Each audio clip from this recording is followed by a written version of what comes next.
El suave rumor de un papel, la frágil caligrafía del principio, el temblor del aire, las venas en el aire, el mirar infinito, la mar del mirar, la marca del silencio sobre los labios, el cálido vino de las palabras, la esquina antes colmada de vacío, el paso que responde, el desconcertado vuelo de los dedos, el tacto del aliento, las noches en vela, el ardor insomne, la arena filtrándose y cayendo, el deseado rumor deslizado bajo la puerta.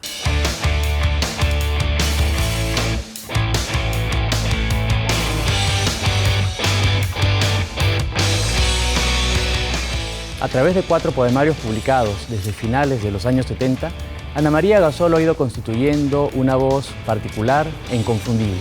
Acompáñenos a conocerla.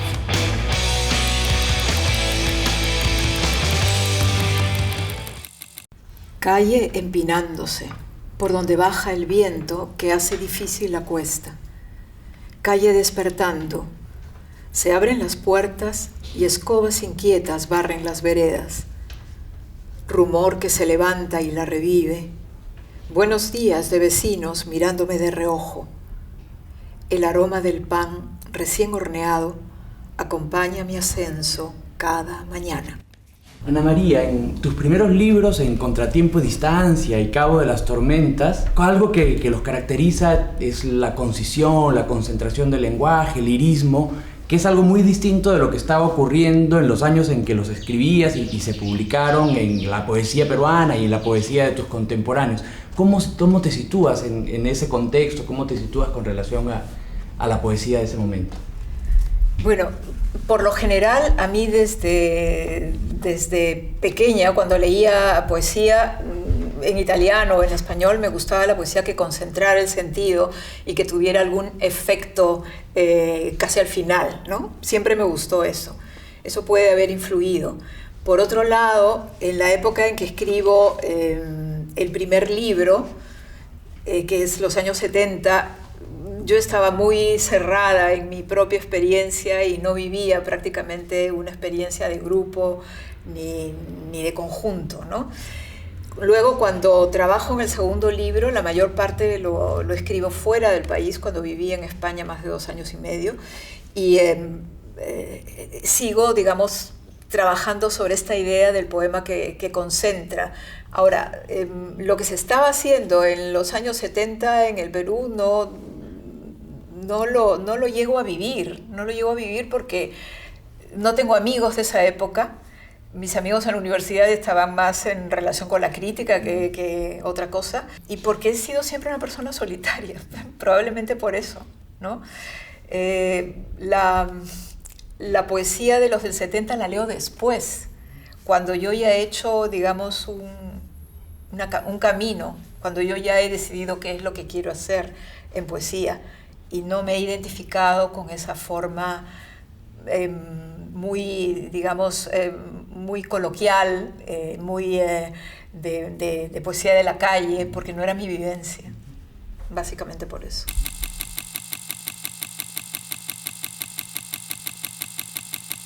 Flotan los vilanos en la habitación en el aire. Navíos transparentes de ni una ninguna parte ondulan como las olas de un mar aquietado y mudo. Un cuerpo que ya no sueña abre sus venas a la luz, asoma al inútil balcón del tiempo. El habla de las paredes tiene un acento familiar, repite el enfebrecido tono que los años no apagan. Sílabas sin consuelo muerden la tarde. Nada de qué sujetarse, solo la transparencia, el abandono, el pasmo. Ninguna ruta me devuelve ya al espacio de la sombra. Logré escapar tras su cuerpo y me quedé sombra yo en el aire. Pobre esqueleto iluso que trajina este cielo. Junto con la pérdida, que es un tópico creo que presente en tus poemarios, también la construcción de la memoria es un aspecto importante, y me parece, tú me dirás, con la construcción de la memoria comienzas a explorar un poco más una cierta narratividad, hay algo narrativo que vas trabajando en los poemas. ¿Reconoces ese proceso? Sí, en cierta forma sí, porque, a ver, la memoria tiene una función en mi vida, porque yo he buscado siempre reconstruir el origen, ¿no? Cuando las familias tienen mucho tiempo en un lugar, creo que uno no se hace esas preguntas, pero cuando una familia en buena parte de sus integrantes ha venido de fuera y uno no ha conocido a todos, ha conocido a algunos y sabe que hay otros, ¿no? Y hay historias más allá del entorno estrecho familiar, al menos en alguien como yo, eso es una razón para buscar en esa memoria. Entonces yo preguntaba a mis padres, ¿no? Y mi padre le gustaba contarme de su abuelo marino, y en fin. Entonces yo me iba construyendo historias, y creo que me las construía, incluso me viene un paisaje ahora desde la época en que de niña, muy chiquita, vivía en La Punta.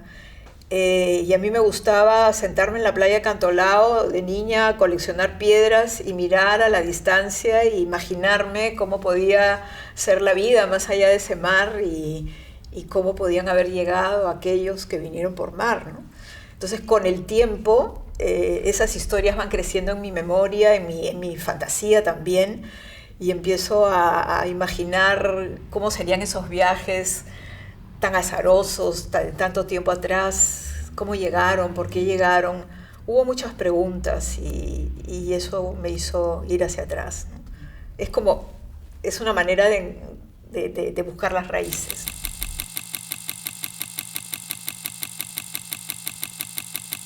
Vigésimo día, o 30º tal vez. El tiempo se desordena. Un viento blanco ha rodeado hoy la casa, y una delgada capa de hielo ha envuelto las cosas. Guardados en su estuche helado, el reloj marca una hora perdida. Un resto de calor en la pipa opaca la envoltura, y el catalejo encierra la visión del último horizonte. Los vendavales del estrecho han empujado este blanco estupor por imposibles senderos hasta el confín del desierto donde he creído abrigarme, y ahora lo contemplo y constato su larga fatiga. Turbulentas aguas de soledad atraviesan el extremo del mundo, y aunque no volveré a surcar ese pasaje, el azote de sus temporales todavía me alcanza.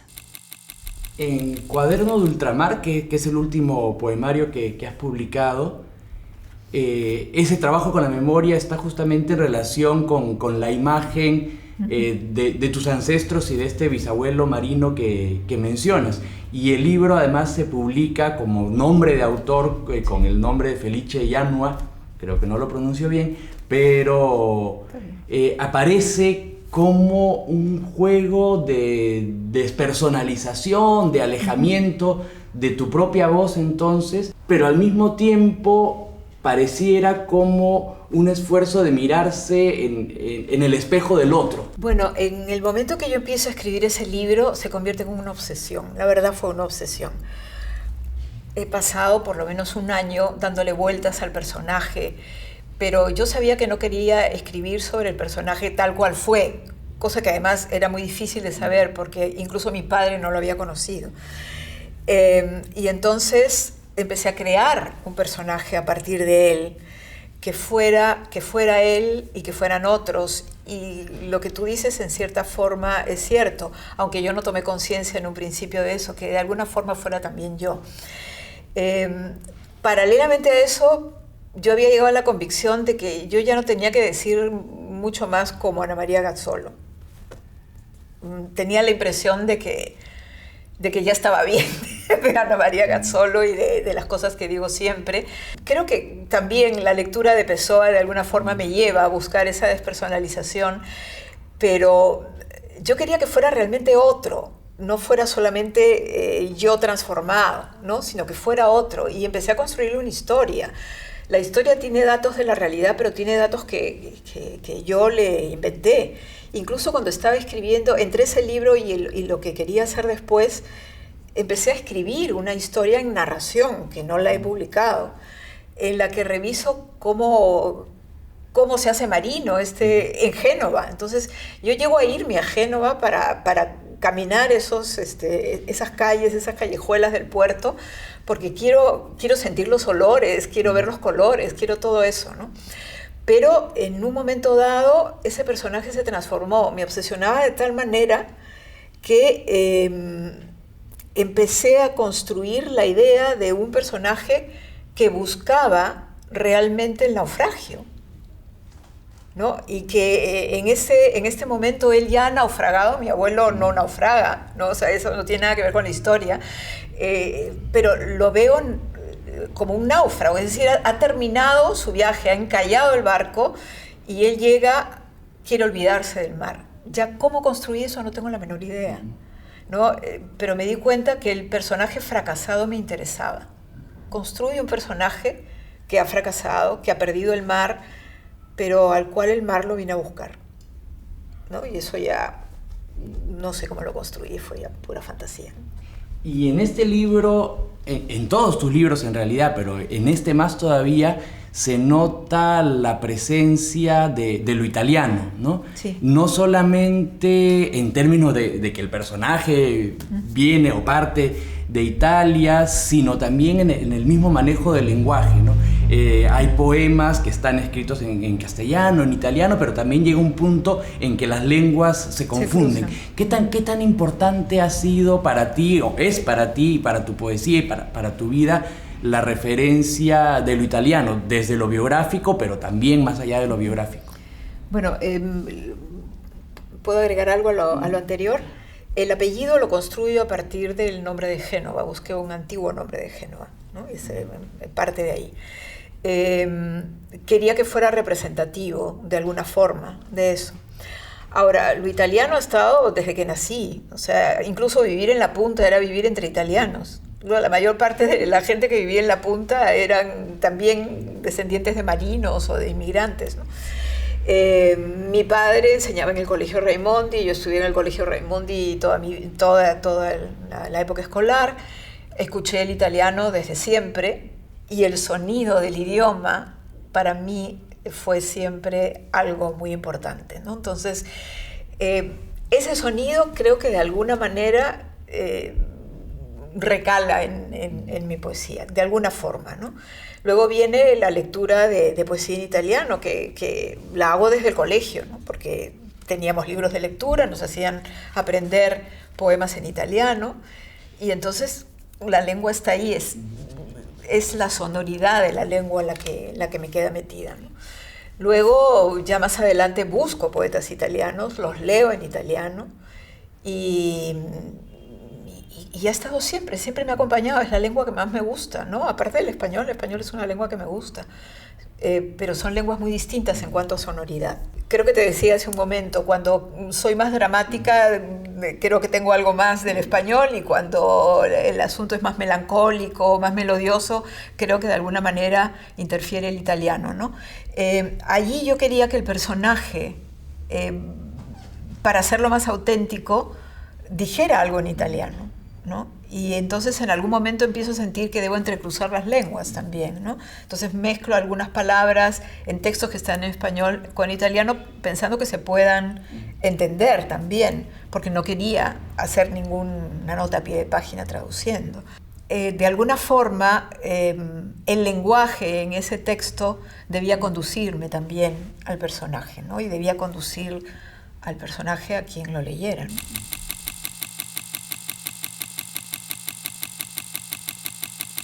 Hay momentos en que el tiempo se junta, se niega a ser después y es todo ahora. Y la mortaja viste el cuerpo del sueño y el ansia corre por una calle sin puertas. Hay vidas en las que el tiempo ido se extiende sobre los diarios pasos, persistente y devastador como el oleaje. El tiempo sin salida, sin abiertas avenidas ni campos soleados. El tiempo aquí, con sus pérfidas voces. ¿Qué importancia ha tenido y tiene la poesía para ti, para tu vida, para tu ser en el mundo? Bueno, yo he comido y bebido poesía desde niña, ¿no? Es el lenguaje por excelencia, ¿no? Pero también a veces me deja una sensación de fracaso. Muchas veces no llego, la mayor parte de las veces no llego a decir las cosas como las quisiera decir. En textos que transitan entre la prosa y el verso, la memoria y la imaginación, su poesía indaga en el amor y la soledad, el viaje y el desarraigo, la pérdida y el hallazgo revelador, con particular hondura e intensidad.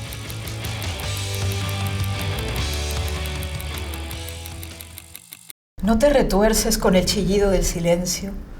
¿No te alarma el vacío entre el cuerpo rotundo de la hora y la abreviatura del ayer? ¿No pende tu cabeza como una interrogación? ¿No declina lenta mi espalda? ¿No sientes acaso que el aire no respira?